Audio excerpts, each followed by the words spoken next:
saw that Andrew Colbert was speaking with Paramount Tactical and being, I don't know, I guess sort of denigrating what we were doing, I then was like, okay, let me text someone more responsible at Turning Point USA and ask, hey, do you guys want to give me an alibi? So I put Andrew Colbert and the COO in a chat, and I was like, hey, just figured we could have a direct line and you can just give me Erica's alibi and I'd be happy to publish it because I'm not interested in like throwing mud on someone's name. I just want to get to the truth. That conversation was had yesterday, and they did give me an indication of what she was doing, which was making dinner for Charlie. I have asked for, metadata to show that that it was, Charlie that she was texting, and I'm still waiting for that. So the last conversation I had with them, I think that was yesterday, Sunday at around 1:00 p.m. ish, my time, Central, I think, and they said that Erica got busy with the kids and that they were going to get me something. So I'm still waiting on that. Just so you guys know that I have been responsible and speaking to the people directly trying to get the information. Now, obviously, Sam, I very much agree with you, and I'm going to let you jump in here. Actually, let's start with Harrison because I would love to hear his side. I think it's for the most part, he's done a lot of great work. He has not been feeding us a fed slop and telling us that Charlie had a magic neck, and it's good to hear from people who disagree with us. So Harrison, if you want to unmute yourself and jump in, that would be great. Yeah, thanks for having me. I guess my whole thing is, why does this meeting even matter? Like, what is the actual claim that's being made here? That's been my confusion the whole point, the whole time, is like, okay, let's say that there's absolute proof, photographic evidence that everything Mitch Snow says is true. Like, who cares? I mean, what does that prove? What is the actual accusation? Who do you think was conspiring with who to do what? Yeah. And I think obviously the name of the episode was, the day before Charlie Kirk was murdered. The insinuation is that this was a assassination planning meeting, which I don't even see any evidence of that. And then people I'm arguing with online are saying, no, this has nothing to do with the assassination. Yeah. So I guess if the space is why this matters, why does Fort Huacachuca even matter? Like, what is the claim being made? I still don't even understand that. So it matters because why would Brian Harpole be on Fort Huachuca at all? Right? It matters because he's giving an alibi, which means he doesn't want to be associated. Like, it could have easily not mattered. Kind of, to speak to your credit, he could have been like, yeah, I was at Fort Huachuca with my brother. And my brother's in the military. I was dropping off some food. Okay, like that could have been then suddenly a dead end. That would have been nothing.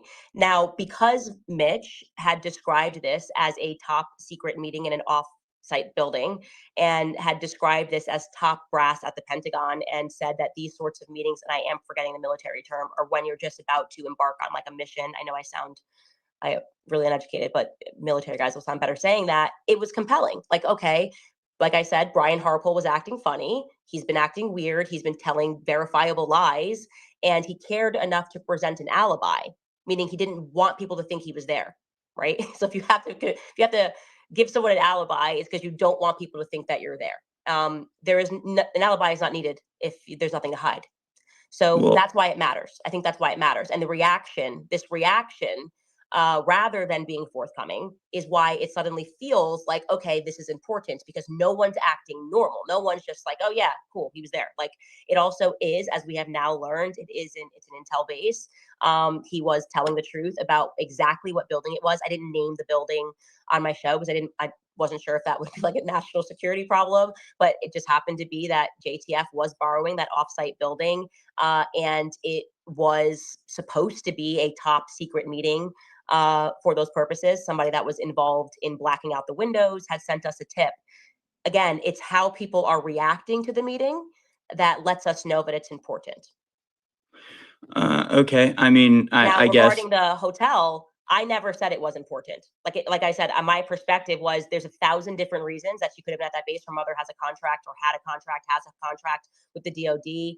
Erica has been open about her mother's ties to the military in the past. She actually did an interview and said that she moved to Arizona because her mother had a contract with the military. So again, weird thing is when Andrew's like, Erica wasn't in some fort, as if he's never heard of Fort Huachuca. His brother is in the military. His brother is Captain Curtis Colbert. His first cousin is Captain Robert Colvett. So that kind of a language is why I've named this Why It Suddenly Really Matters, right? It was sort of one episode. I didn't exactly dedicate a whole series to it.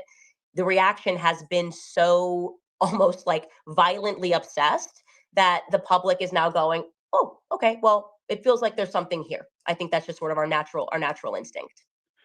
Okay. I mean, I think if you're saying that somebody is somewhere and they weren't there, then providing the uh, alibi is not in and of itself suspicious. If the alibi is not confirmed, I guess you can be suspicious of that. But again, I still there's still not an answer. Like, okay, let's just say you're right. Let's just say that absolutely they were there. Yeah. What does that prove? What is the accusation? Because what it sounds like, and I mean, what the insinuation obviously is that this was a planning meeting for the assassination, and the people there had pre-knowledge of the assassination and they were therefore in on it. So I think that if you are making that accusation, which in effect you are, right, you're in effect saying, okay, Erica Kirk and the head of TPUSA security were at this pre-assassination I didn't planning say meeting. Erica was there, so you guys have to stop repeating that. It's Erica was never at that meeting, and that's another thing. I've never said Erica was at the meeting. Mitch has never said Erica was at that meeting. There was never an indication she was at that meeting. He did not see her on September 9th. It was Brian Harpole who was at that meeting. To my knowledge, Brian Harpole, I don't know why he would be at an intel base at a meeting with top brass. And what I can tell you is if he was there, Turning Point doesn't know he was there. According to Erica and Justin Strife, who I sat down for 4.5 hours. So if Turning Point has him on their payroll, and they've outright purchased a security firm and they don't know what he's doing on an intel base, yeah, it matters. And we don't need to know the conclusion to follow the clues here that something's wrong. So that there's this fashionable thing where people are always like, well, what's the final thing you're saying? We don't know the final thing that we're saying because that's not how an investigation works. Well, we you have can to follow the thing that's the lie. We have to follow, okay, this guy said he was here, he wasn't. What does that mean? I don't know what it means yet. I don't know what it means yet. What I'm saying is the reaction to this is not normal.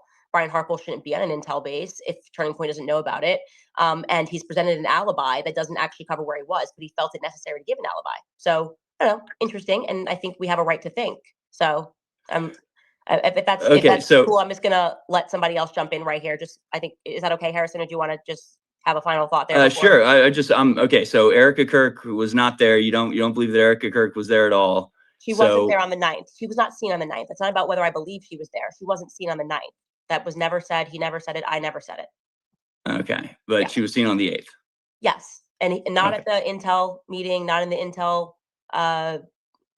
headquarters or whatever building they were using. She was not seen with the top brass, nothing like that.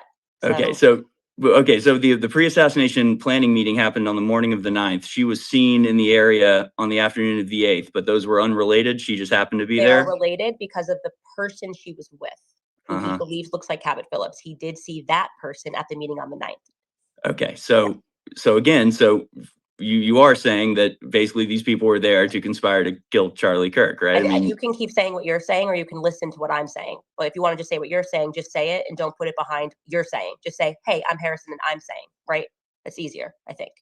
So what did you say? Hi, I'm Harrison. What I'm saying is that in 2 months, nobody is going to remember the name Mitch Snow or Fort Huachuca, and this is not going to go anywhere, and that this is a nothing burger. I just think it's an absolute nothing burger that's not going to lead anywhere. I mean, maybe I'm wrong.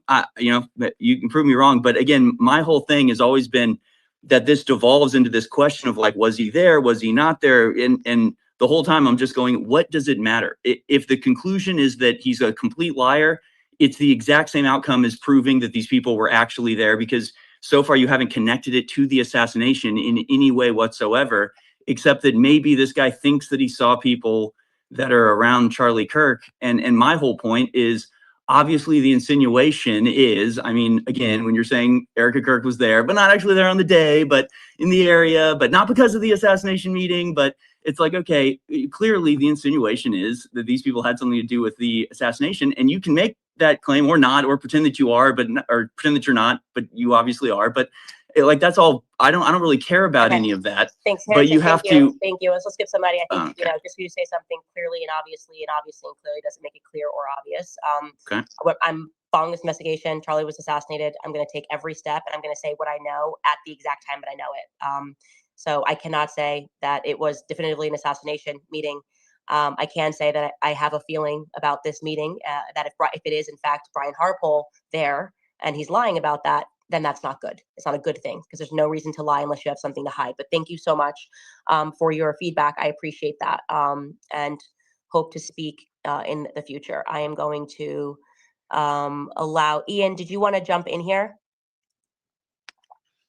I'd be happy to, but depends on what you want to talk about. I had to jump in late. I was in a different meeting when I got some text messages of like, yo, get in here.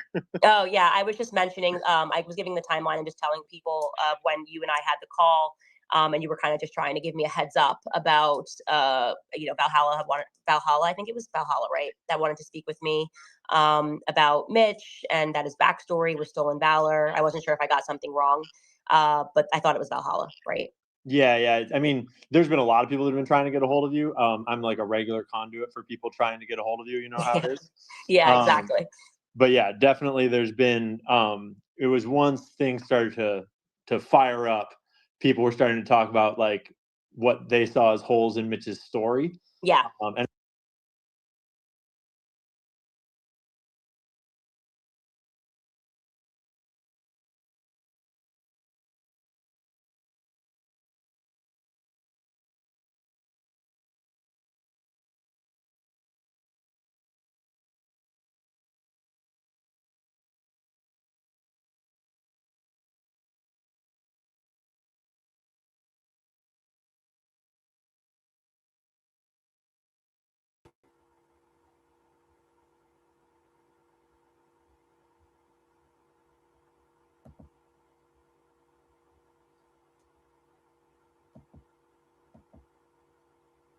over extrapolate what he was showing, but I also have been watching what other people have been bringing out about Mitch since then that seem to make me question whether what Valhalla had was the whole story. So I'm just kind of sitting back and watching. And that was also another thing. I think that's a good point, Ian, is like people. They are really clipping us over here, man. What the hell is going on?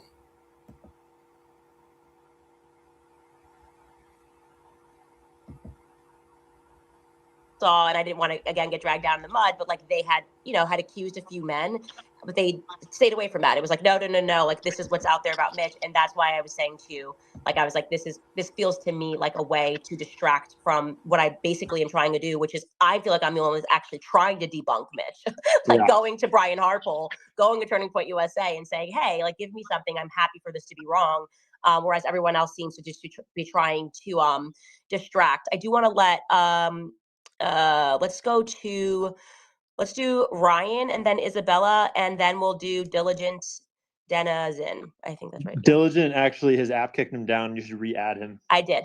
Yeah, cool.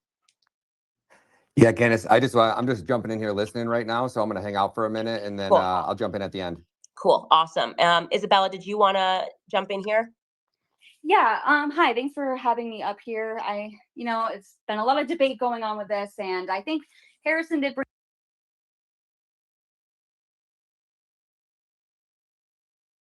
All right, chat. They're not fucking with us, man. They're not gonna let us watch this. So we'll be back live on the main channel in an hour or two. We'll be back live on the main channel in an hour or two, man.